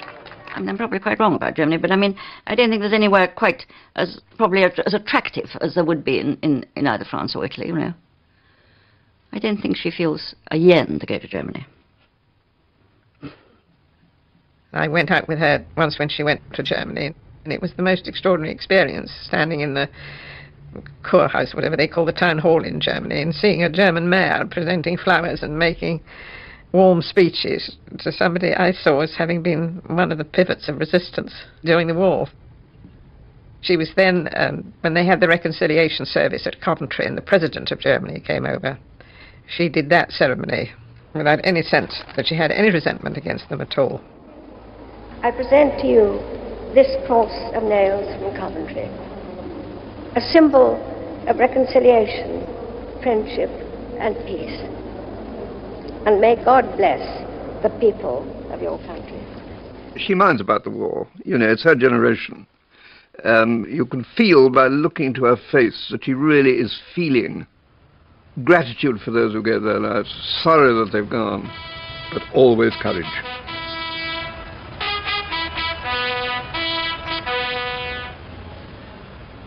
She is Colonel-in-Chief of my old regiment. The regiment was serving in Germany at Herne. And she said to my wife and I, you must come out with me to our regiment. And we duly flew out in the royal flight. Spoils you for ordinary travel. And Queen Elizabeth duly presented the standard. And then, on the way back, she sat in her seat exactly opposite mine. And Queen Elizabeth turned her head round to the window and put her hand up to her face. And I thought, oh dear, she's tired. It's been a long day. And then suddenly she dropped her hand, turned round to me, and the tears were pouring down her face. And she said, I've been thinking what it must have been like for you today when I presented that standard, when your son was killed in action in the regiment only last year.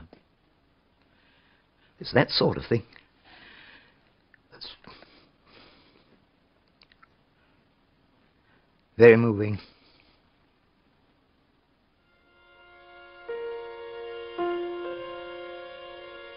The ideal of the family permeated Queen Elizabeth's life. Among her collection of paintings is one by Paul Nash, which had a particular significance for her. It's a magical picture, rather, isn't it? It's always changing a little bit. Different light, and, you know, it looks quite beautiful. It hangs in our sitting room. She says, I think it's a very important picture, that, you know. And I lent it to the Queen when she was having Charles. It hung over her bed, and that's rather interesting. She said, I thought it would make her think nice thoughts.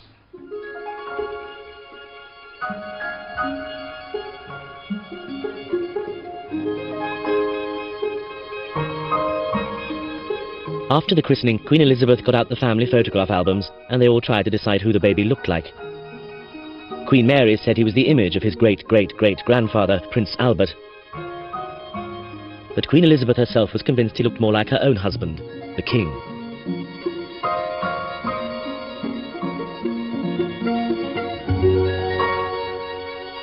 Ever since I can remember, Prince Charles has written, my grandmother has been the most wonderful example of fun, laughter, warmth, infinite security, and above all else, exquisite taste in so many things.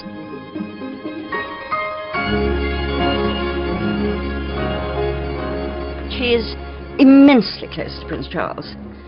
He really dotes on her. And they have the most charming relationship. I mean, it's really a pleasure to see overt love between two generations, you know. I remember a story when she was taking Prince Charles to meet the parents. I hadn't seen him for a long time. She told me this herself. He was only about 5 or 4. And as she arrived at the station, she thought, oh heavens, I haven't told Charles that the regiment are going to present arms and that the noise of the guns going on to the platform. And he's very musical, or frightening. It was too late, I couldn't do anything. I said, what did you do? I was so afraid he was going to cry. She said, all I did was to hold his hand very, very tight. And I was very proud of Charles. He got crimson in the face, but he never cried. When you're in a room with two people who've fallen in love, there's just something in the air. It's electric. It goes beyond what we might all feel for a grandchild. She respects him. She thinks he's got humanity, vision, decency, courage, the virtues, and a lot of jokes, a lot of humour. She likes that side of him. He's very good at teasing her.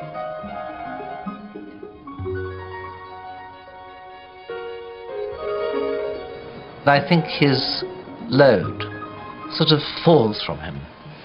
So you see, you know, the real man. Granny was christened in this. Great-granny. And I was. I was christened in this. Her ideas on marriage are very much of her generation. I didn't even get a smile, didn't he? She feels if you marry, you take on. I mean, you don't go into it, and she feels very strongly that you don't go into it and bail out in it when it gets a bit tough. But modern princes and princesses don't always live happily ever after, and the Queen Mother was distressed to see each friction between Charles and Diana exposed and chewed over in public. Often she would say to me, there are some things that ought to be private. And I think most human families would actually agree with that. I don't think any ordinary family would actually want all its affairs exposed to public gaze. We all of us have a right to privacy and a need for privacy. And I think there is a feeling that she had, particularly, that privacy was sometimes denied them. The trouble is that as soon as you do open things up and try and be more with it, it becomes a soap opera. And the soap opera has to be fed. That is something that she regretted very much indeed. Group Captain Peter Woolridge Townsend, mentioned in dispatches, former equerry to Her Majesty. The first family crisis the Queen Mother had to cope with after the death of the King was in 1955, when Princess Margaret announced that she wanted to marry Group Captain Peter Townsend. Because he was divorced, the government withheld its approval. Without it, she would lose her royal status and her civil list income.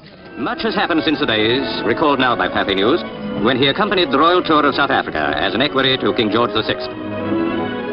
They were so very nice because I just come from nowhere. I stepped almost out of a cockpit into the home of the royal family, and they were simply sweet. The Queen had the most wonderful blue eyes, which normally, with that, everybody knows this wonderful and encouraging and reassuring smile she has. But even keeping the smile going, sometimes with a little difficulty. If she was angry, the eyes would gleam, and that was enough. Anyway, it was enough for me. I presume it was enough for the daughters as well. Margaret had to decide whether she'd rather be a princess or a housewife. Queen Elizabeth avoided any sensible discussion. She said plaintively that Margaret hadn't even thought about where they were going to live. Prince Philip said sarcastically that it was still possible even nowadays to buy a house. The Queen Mother left the room, angrily slamming the door behind her. She's not very good at facing up to a difficult decision that has to be made about... I mean, she will do it, but it's not not something that she's very good at. Tommy Lascelles called her the Imperial Ostrich. She was very wonderful all the way through. Simply wonderful. That's all I can say. This is the BBC.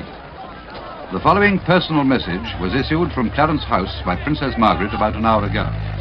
I would like it to be known that I have decided not to marry Group Captain Peter Townsend. Princess Margaret walking with Mr. Anthony Armstrong-Jones. And they're obviously as happy as any engaged couple could be. Queen Elizabeth, the Queen Mother, left the lodge to join them. It needs no imagination to understand Her Majesty's great joy in this betrothal.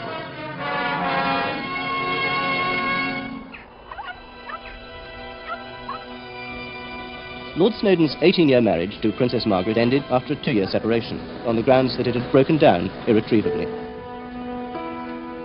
Over the years, the Queen Mother had to watch the younger generations of her family go through the sort of turbulence that would have been unthinkable in her youth. Worst of all, it was happening in full view of the nation.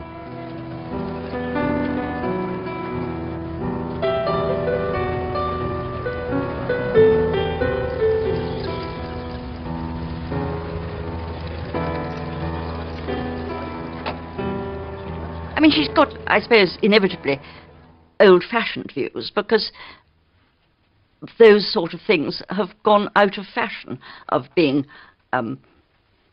maritally single-minded, and, you know, she has strong views about what is right and wrong, from which nothing would make her deviate. Late in the summer of 1997, the royal soap opera turned into tragedy with the death of Diana, Princess of Wales.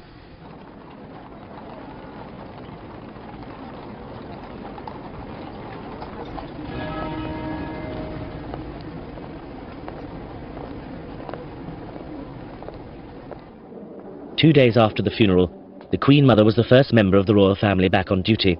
She flew to Inverness to honour an engagement as Colonel-in-Chief of the Black Watch, the regiment that had seen her return to public life after the death of the King.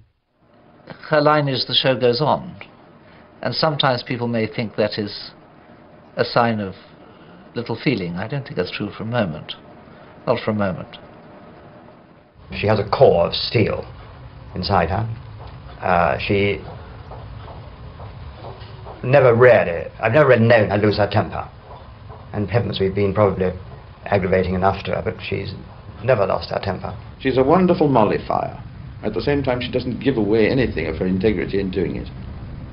I met her at the opening of Dundee University, where I was elected the first rector, and she was the chancellor.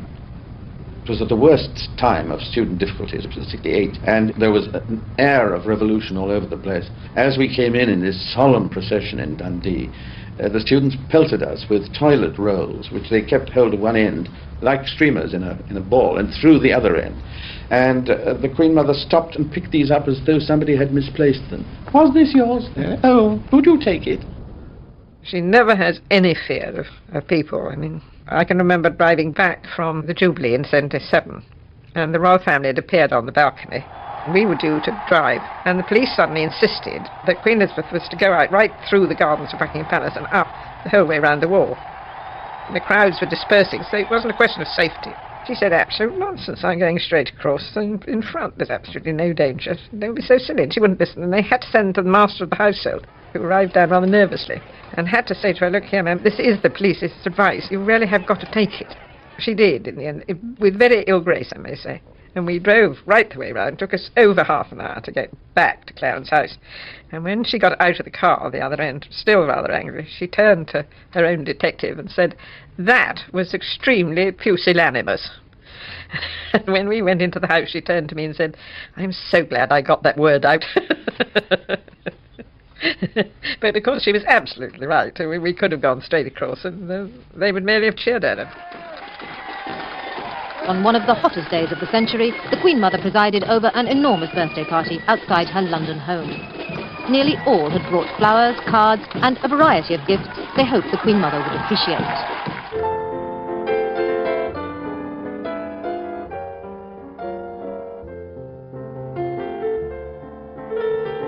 It's a rather sort of enjoyable private eye sort of cliché. The Queen Mother is always quietly lit.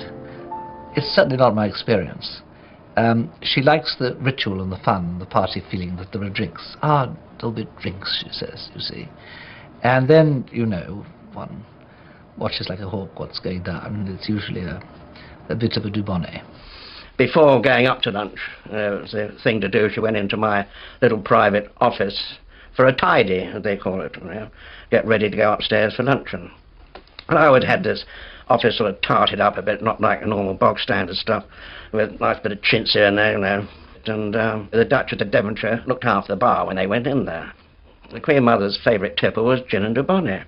They were in there for about half an hour, and when they came out, the Duchess of Devonshire and the Queen Mum didn't look too happy either, and I thought, oh my God, what's gone wrong? And because after lunch and the Queen Mother had gone, I said, well, what was the matter, Your Grace? You came out looking so furious. She said, I was on my knees in front of this cabinet trying to find a Dubai, and there wasn't any Dubonnet, and it wasn't very funny. I laddered my stockings, she said. Gin and Dubonnet was a cocktail fashionable in the 1930s. In this, as in so many ways, the Queen Mother spent her life cocooned in familiarity. The teas are like the sort of fantasies one had as a schoolboy in austerity. Brown bread and butter, white bread and butter, cucumber sandwiches, egg sandwiches, probably some sort of potted meat sandwich, always a chocolate cake and always a fruit cake. Huge bowls of shrimps from the wash, all properly hand-picked and peeled, which is labour like making a Swiss watch. This is a sort of comfortable upper-class household of 1935 or 6. Absolutely no concessions. I think the Queen has rightly and heroically and with some difficulty protected her from change. The economic assumptions that underlie that are staggering. Dogs as well. Dogs are marvellous. Oh, yes. Oh, thank you very much. She's always somebody that's interested in comfort. I remember once seeing her at a private dinner. My eye went down, and there she was wearing her usual peak-toed shoes with straps of rhinestones. Well, nearly all the rhinestones had gone, but I thought, I know why you've got those shoes on, because they're jolly comfortable. And that's the essence of the woman. These are some of the shoes we made for Queenie Mum in the 50s. I've managed to get an inch knocked off of what she's used to wearing. Normally they would ring up and say, oh, can you come down Wednesday? So you get a bit excited, and then you think, oh, it's just an ordinary laird from the Elephant and Castle going to see the Queen Mum. So it was a bit daunting at first, but she makes you so relaxed when you see her, and that it's just like talking to your nan. These are patterns that the Queen Mums have had over the years. They're not in any particular order. If you're coming into the shop for the first time, have your foot measured, and the first pair of shoes will be about £700. And then after that, we're talking about £300, £350 for every pair after that.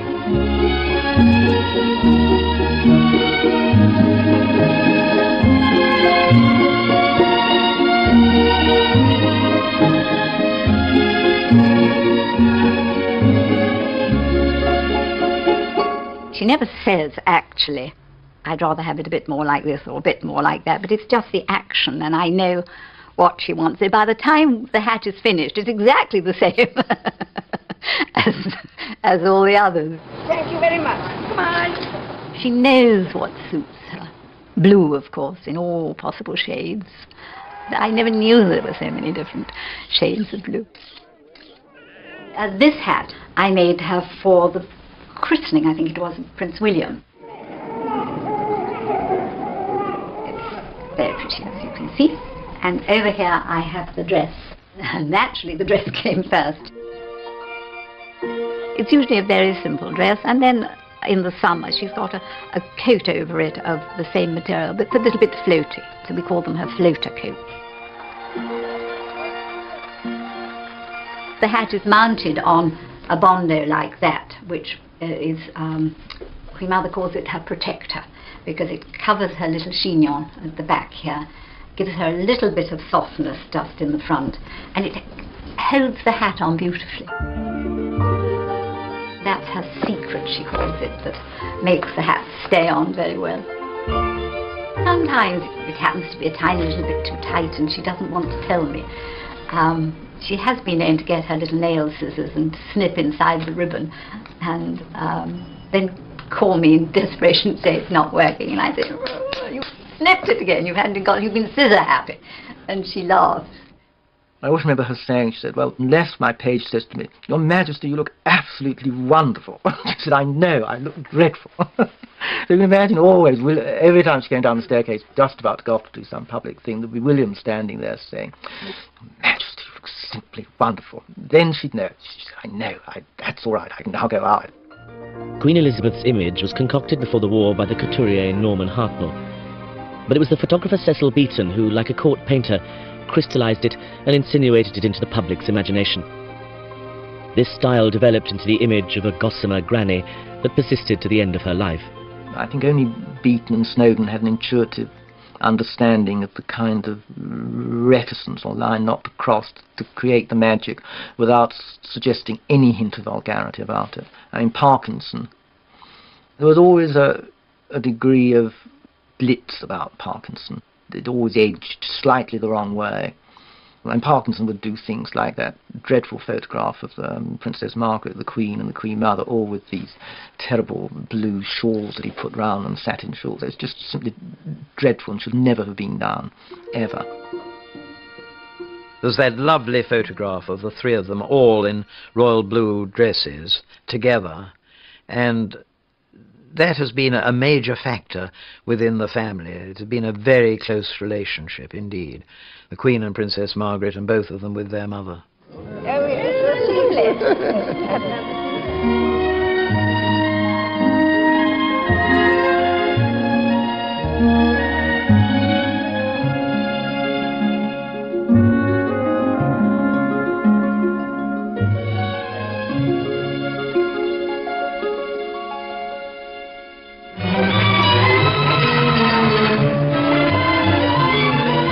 The royal family is famously passionate about racing. The first horse Queen Elizabeth owned in 1949 was shared with her elder daughter, but she quickly decided she'd rather strike out on her own. I first got to know her when she trained with my husband at Fairlawn. I remember we said to Princess Margaret, "I wonder if they'll share, the two queens," and Princess Margaret said, "No, Mummy wouldn't share with anybody." You know that I haven't watched from a pair of binoculars for ages. Look at it. Pouring tears. Oh dear. I always watch on the television. It's the emotion. No, I watch on the television. No, Mummy, you look into the wind like that. It's like looking at a deer. Leaving the high-rolling glitz of the flat to her daughter, Queen Elizabeth concentrated on the rural rough and tumble of steeplechasing, with its cosier atmosphere and colourful characters. Of all her trainers, she was closest to the late Peter Cazalet. Mr. Cazalet was a good trainer, and he was very strict. Great discipline in the stables, you know. She used to call him the Führer because he could be dictatorial about where horses were going to run, what things were going to happen, and he was always very amused by that, but he used to pull his leg in that way. When she came to see the horses in training at my father's home at Fairlawn, she'd go around what are called evening stables.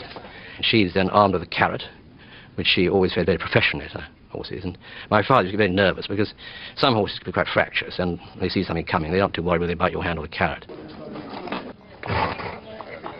Oh, well, of course I read Sporting Life. Get my day-to-day news. A little gossip. It's always great fun. Oh, it's one likes to keep in touch. Good racing weather at Daintree, and more than 250,000 people are here to see the biggest event of the chasing calendar, the Grand National. This year there are 2 royal entries, both owned by the Queen Mother, Devonlock and Matuvu. Here comes the first of the 30 jumps in the 4.5-mile course. They're streaming out. Highguard is down. So's Reverend Prince, Bois de Luck, and Must the Favourite out of the race at the first fence. That's an awful lot of punters out of luck. I've always loved them, really, since I was a little girl. And the trouble is one gets too fond of them sometimes. You know, you hate to see anything happening to them. Oh, that was merely another down. Jockey Dick Francis is pushing Devonlock ahead inch by inch.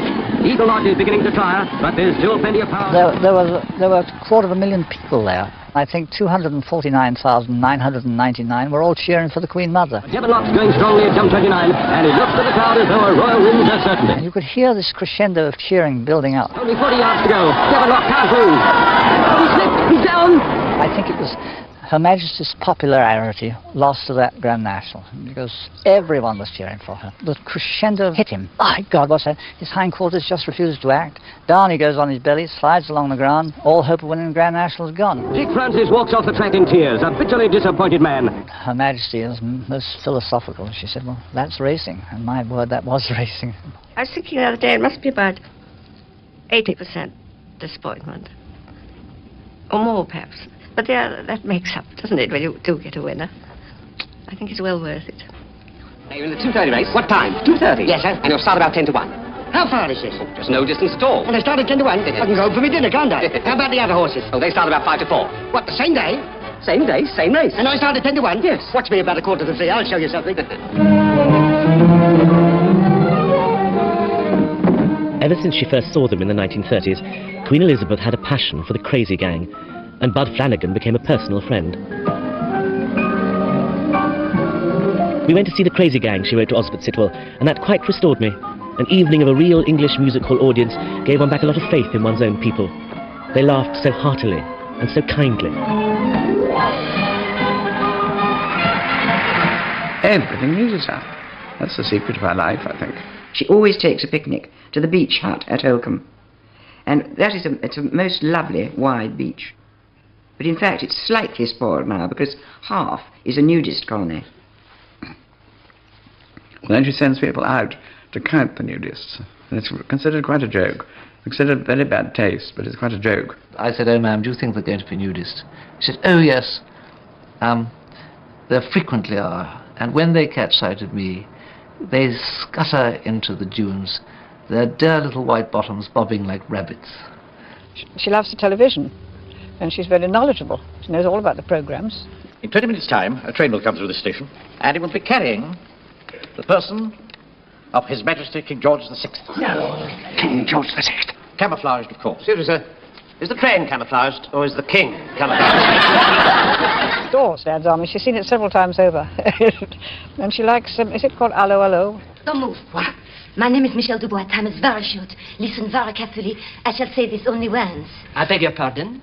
I have to say, without wishing to tread on toes, she used to talk about the English rather more than the British, informally. Dear old English, she said. So wonderful.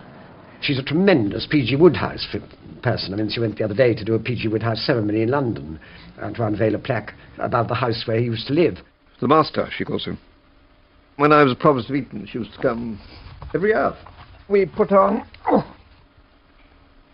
We did Woodhouse very often. Well, twice we did Woodhouse, I think, or once. We did Pig Hoey. Lord Emsworth. I was Lord Emsworth. She said, if I die in my sleep, I will surely be found with a seraphic smile on my face, and that will be, quite simply, because just before I close my eyes, I've been reading about the world of Blandings, or the world of Worcester. You see, you're the same generation as my mother. And there's something extraordinary about this generation. Yes. See, my mother is the same, I think she's about the same age as you. And there's no stopping them. Absolutely. I mean, when somebody is 20 years older than you, they don't find it tiring.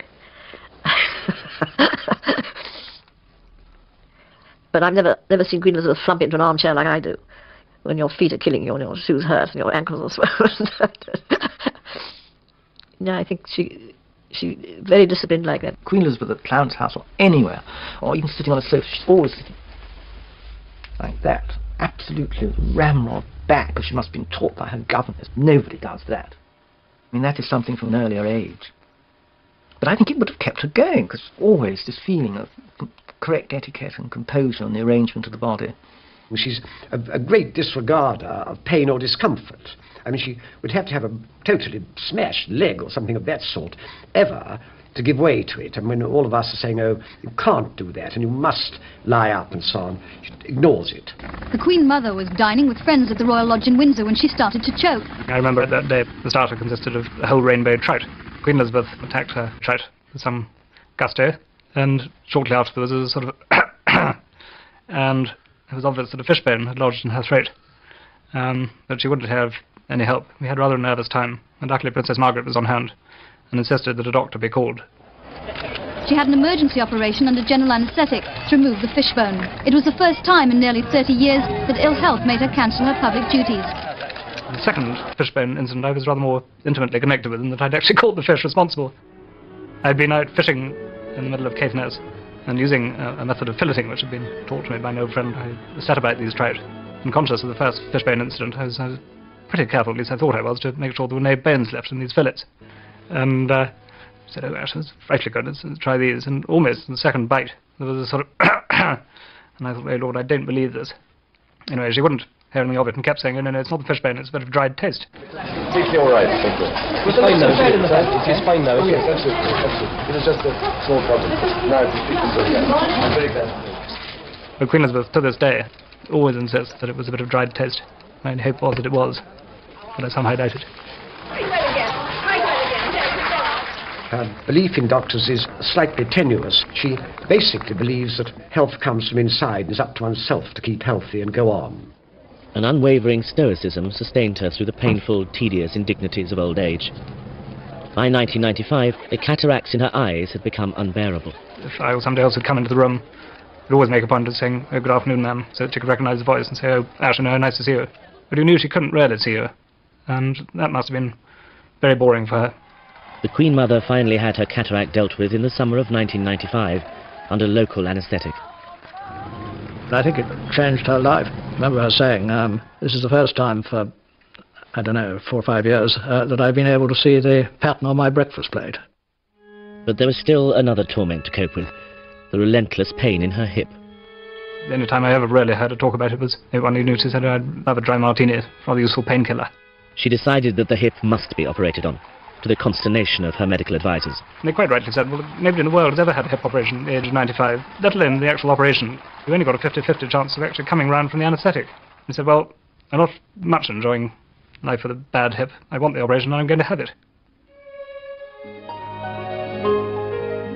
When they did an x-ray, there was nothing really there in terms of a socket, ball and socket. It was a stump, the leg grinding into her hip, and you could almost hear it as she walked, and it must have been agonising.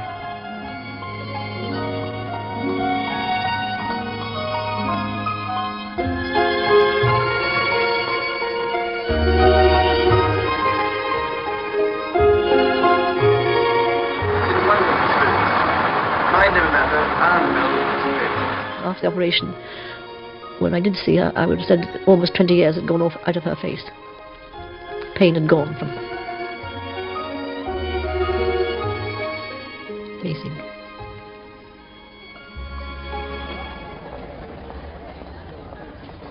On the 4th of August 2000, Queen Elizabeth the Queen Mother celebrated a remarkable event, her 100th birthday. There was a solemn service of thanksgiving in St Paul's Cathedral and a more frivolous birthday pageant on Horse Guards Parade.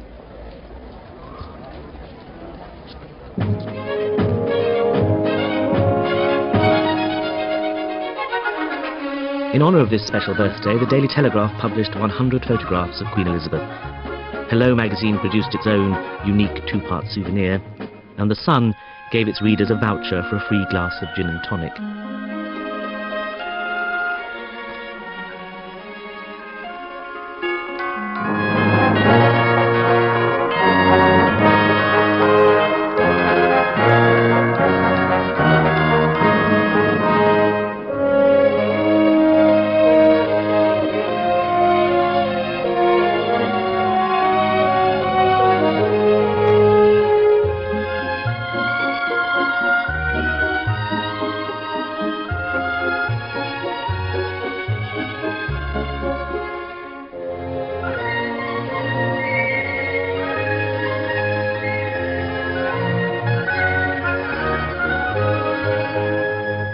I do hope you've all enjoyed it as much as I have.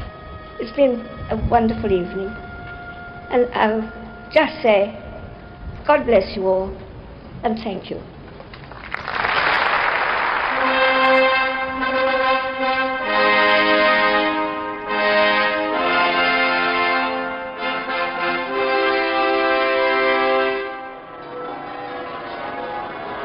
At St Paul's, in a rare reversal of royal protocol, it was the Queen Mother who led the procession out of the church.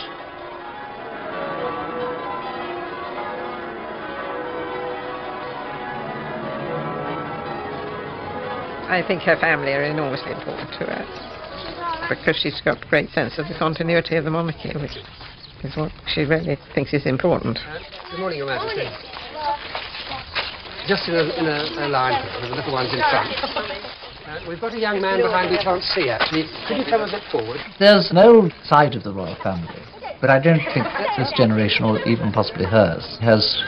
But there was some truth in it. They were brought up to think anyone not royal, or where royalty was not thrust upon them through marriage, as being a commoner, period. And that had the rather good effects of dukes and dustmen being treated more or less in the same way, because nobody was in the same circle. It wasn't so much a circle of grandeur, it was a certain sort of mystical circle, and a circle of incarceration, in a way. I think where the line is concerned, you have to realize that that famous royal we is real. It's an allegory. It's not I, it's us, the state. You are a real head of state. And the alternatives, superannuated politicians and so forth, are too horrible to contemplate.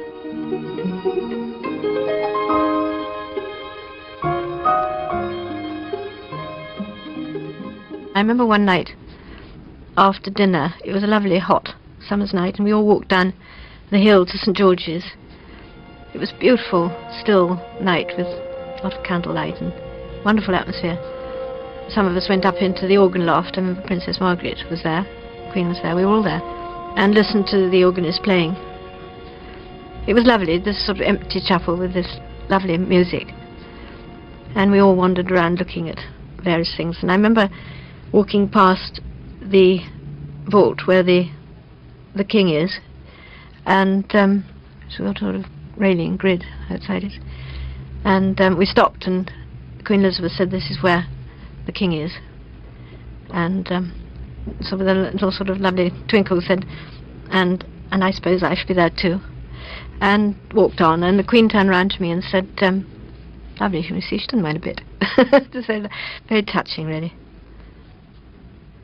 I think she felt sort of rather funny way, sort of almost looking forward to it, being with him again.